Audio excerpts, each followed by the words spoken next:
수능까지 남은 시간 이제 단 30일. 우리는 어떤 과목을 어떤 식으로 학습해야 할까요? 국어 영역의 경우 새로운 유형의 문제를 해결하려는 것보다 기존의 문제 유형을 확인하고 이에 대비하는 방향으로 학습 전략을 세워야 합니다. 국어 과목의 특성상 기존에 접하지 못했던 문제 혹은 이에 적응하는 것보다 자주 출제되는 유형의 평가원이나 교육청 기출문제를 푸는 것이 바람직한데요. 어렵게 느껴지는 내용이나 작품을 공부하기보다 EBS 연계교재와 연계된 개념 및 작품을 중심으로 공부하되 정확하게 지문의 내용을 파악하는 연습을 하는 것도 도움이 됩니다. 문제 해결 과정이 까다롭고 어려울 수 있으므로 선택지에 대한 판단 근거를 명확하게 찾아 해결하는 연습을 통해 보다 정확하게 문제 푸는 역량을 길러야 하죠. 3점 문제를 중심으로 고난도의 사고력을 요하는 변별력이 있는 문제는 상위권 학생이라면 대비를 통해 고득점의 기회로 활용해야 합니다. 중위권 학생의 경우 EBS 연계교재를 중심으로 문법의 주요 개념과 문학작품에 대한 학습을 확인하는 것이 좋습니다. 또 문법은 기본 개념을 중심으로 아는 것을 확실하게 다지는 확인 과정이 꼭 필요한데요.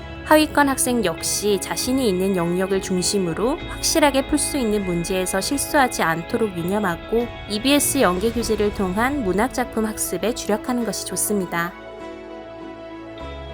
수학의 경우 9월 모의평가의 결과에 대한 원인을 분석하고 남은 기간의 학습 계획과 마무리 전략을 세워야 합니다. 부족한 과목이나 단원이 있다면 반드시 남은 기간 동안 기본 개념을 확실하게 이해하여 2점, 3점 문항을 해결해야 하죠. 또한 4점 문항은 다른 여러 가지 개념이 뒷받침되어야 해결할 수 있으므로 조금이라도 이해되지 않는 부분이 있다면 기본 개념을 확실히 이해하고 확인하도록 합니다. 지금껏 풀었던 교재나 모의고사의 틀린 문항을 다시 한번 확인하며 스스로 부족했던 부분에 대한 점검과 보완을 하는 것도 중요합니다. 마찬가지로 새로운 교재를 선택해 문제풀이를 하는 것보다 기존 풀었던 교재 안에서 미처 해결하지 못한 부분을 확실히 이해할 수 있도록 기본 개념부터 점검하고 마무리하는 것이 무엇보다 중요합니다.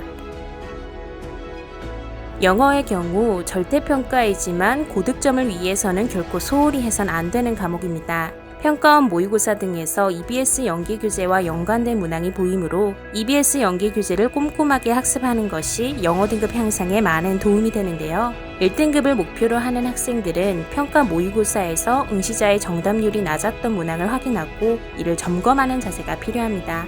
빈칸 추론 이외의 문맥 순서나 문장 넣기 유형 등의 문제에 적응하며 올바르게 마무리하는 것이 바람직하겠죠. 3, 4등급을 목표로 하는 학생의 경우 마찬가지로 EBS 연계교재를 통해 어휘 암기와 구문 독해 연습, 주제나 요지 파악하기를 꾸준히 하며 마지막까지 최선을 다해야 합니다.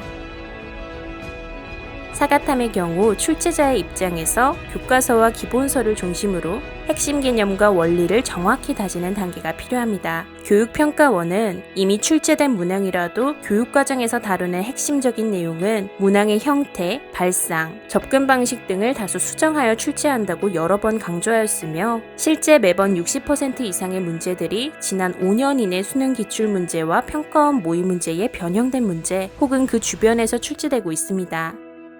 오는 11월 9일 대동학원과 은석학원의 탐구데이가 개강합니다. 탐구 과목을 단 하루 만에 마스터하는 탐구데이 반드시 참석하여 수능 전 마무리에 만전을 기했으면 합니다.